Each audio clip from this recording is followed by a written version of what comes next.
All right, I'm going to pick up right where I left off, and we'll just wrap up number 13 here. It says, what percentage contain fewer than 300? So we said that was these two bins. Now, another little thing I want to point out about this graph is that notice that they didn't give us just frequencies on the left side. They gave us relative frequencies. Relative frequency is a decimal version of the percentages. So these are percentages on the left side here. So in the first box, it looks to me, or the first bin I should say, it looks to me like it's a little over 0.05, and I'm kind of guesstimating. I would say 0.06 maybe for that first one. And then the second bin, I would say 0.1, it's about halfway.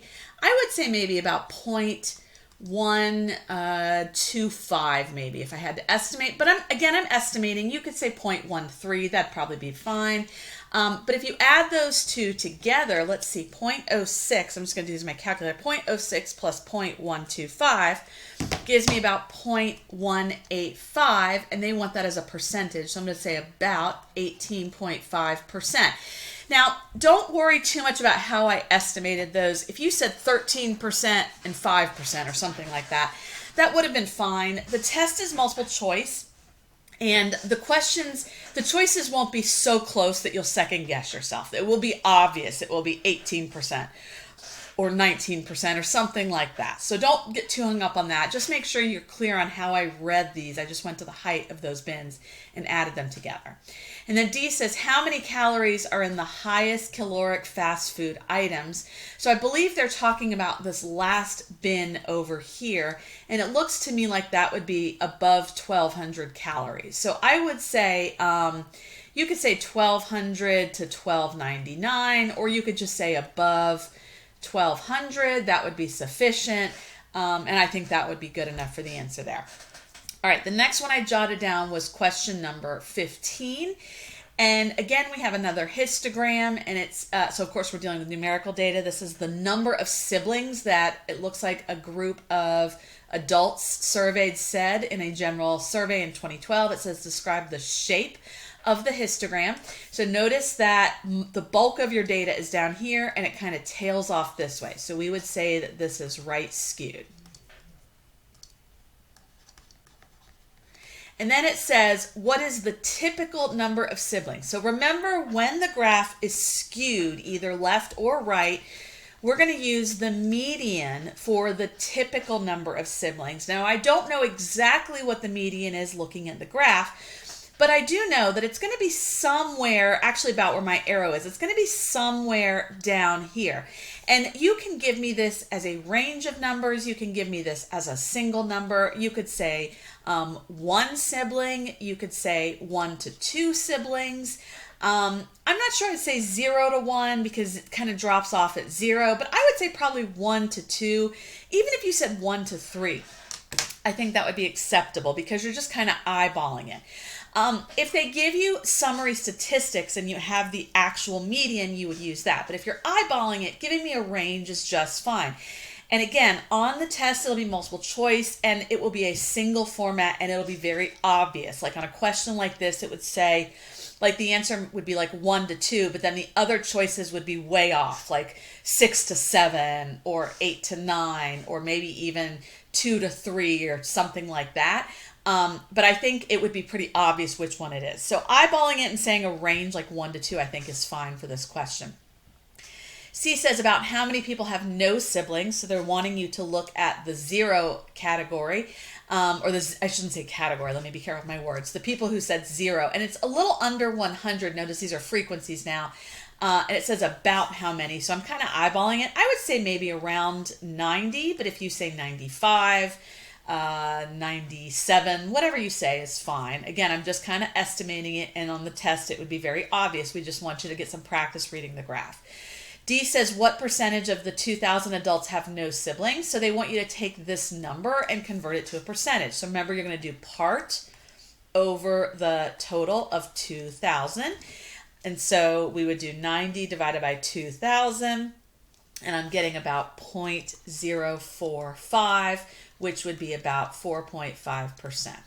What is the best measure of center and spread? Again, because this is skewed, the best measure of center would have been the median, and the best measure of spread would be the IQR. Now, the median, again, we kind of estimated up here. We eyeballed it. IQR, you can't really estimate by hand. We would have to have the raw data and have StatCrunch give us those numbers directly. But the median we can kind of eyeball, and that was about the 1 to 2. Somewhere in there is what we would have gotten. Then F says, what is the relationship between the mean and the median? So what I want you to think about when you have a graph that is right skewed, the median is going to be where the bulk of the data lies. So the median is going to be on the lower end of the graph if the graph is right skewed. Well, think about what the mean would be then. So these people that are way high up, they're going to pull up the mean. So on a graph that's right skewed, the mean is going to be greater than the median. And that's why the median is a better measure of center when the data is skewed.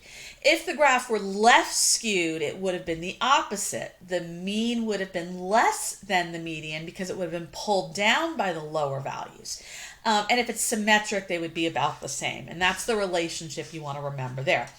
Let's look at number 16. This is a bar graph. They're talking about, notice this is categorical data. It says, asking gun owners what percentage of the time they had a loaded gun easily within reach in their home.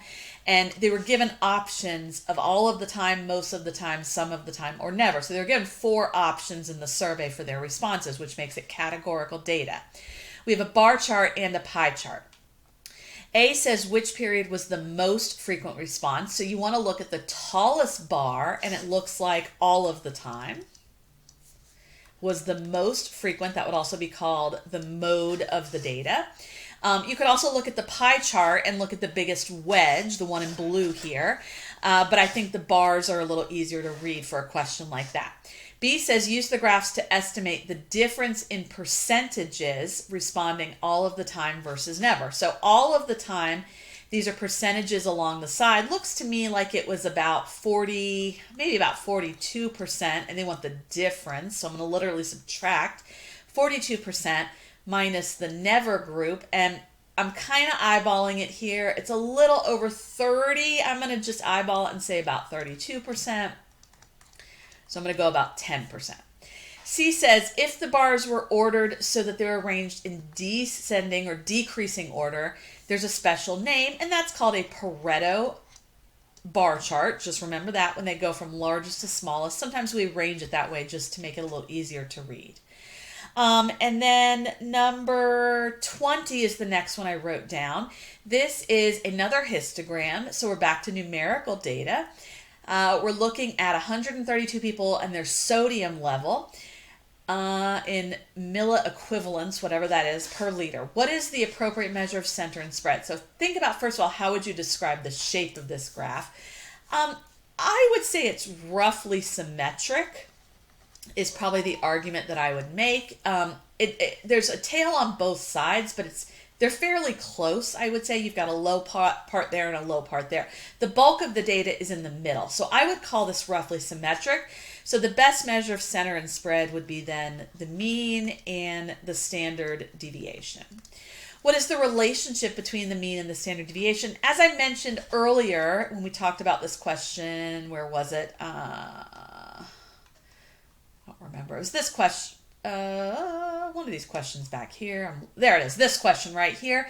The relationship between the mean and the median is something you want to remember, and that's based on the shape of the histogram. So in this case, because the graph is symmetric, I would say they are roughly or about the same, roughly equivalent, roughly equal. And then C, without calculating it, give the approximate mean of the distribution.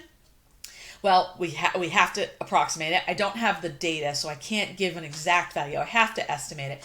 I would say the mean is just somewhere in the middle. You could eyeball it, and I would just go with the tallest bar right there in the middle. I would just say about 139. You could say around 138 to 140. Somewhere in there would be fine if you wanted to give a range, but I would say about 139 is probably where your median is going to end up. I'm sorry, your mean rather, and your median for that matter. All right, I'm going to skip down to question number 21. So now in question number 21, we're getting into the empirical rule. And the empirical rule we're going to use again when we get to chapter 6, but really the empirical rule applies anytime you have a symmetric distribution. And so we're talking about, they have to tell you you're dealing with a symmetric distribution so that you know you can use the empirical rule. They also have to give you the mean and the standard deviation for the data set. So it says in 2017, a pollution index was calculated for a sample of cities in eastern states on data using air and water pollution. Assume that this is unimodal and symmetric. So they have to tell you that, and then you know the mean and you know the standard deviation. And it says, what percentage of cities would you expect to have pollution index between those two numbers? Now, first thing I would recommend is that you draw a picture. And let me do this. Before we get into this, I'm going to have you write something down that I really, really, really recommend that you put on your index card. I tell my students to do this in the fall and the spring. Anytime you have a symmetric distribution and you realize that you need to use the empirical rule, I would have this on my index card. So I would draw sort of a generic symmetric distribution. And I'm sorry, this is very messy. This tablet's a little tricky to use here. So let me try that again. I would draw a symmetric distribution. And I would label this with the different sections. So in the middle, you know, is going to be your mean. One standard deviation below, one standard deviation above. In between those two, we know is 68% of the data. Let's take that one step further and let's break that down. So if this is 68% from here to here, that means each of these is 34%. So that's one below and one above the mean. Two standard deviations, so two below and two above in this interval here, okay? We know that all of this is 95%, but if I just wanted this little section and this little section, I would do 95, take away the 68 that I've already accounted for, and that leaves me with 27%. Then divide that by 2 and I get 13.5%. So each of these little subsections are 13.5% of the entire data set. And then 3 below and 3 above, what's remaining? Well, that's 100% of the data set for that entire span of 3 below all the way to 3 above.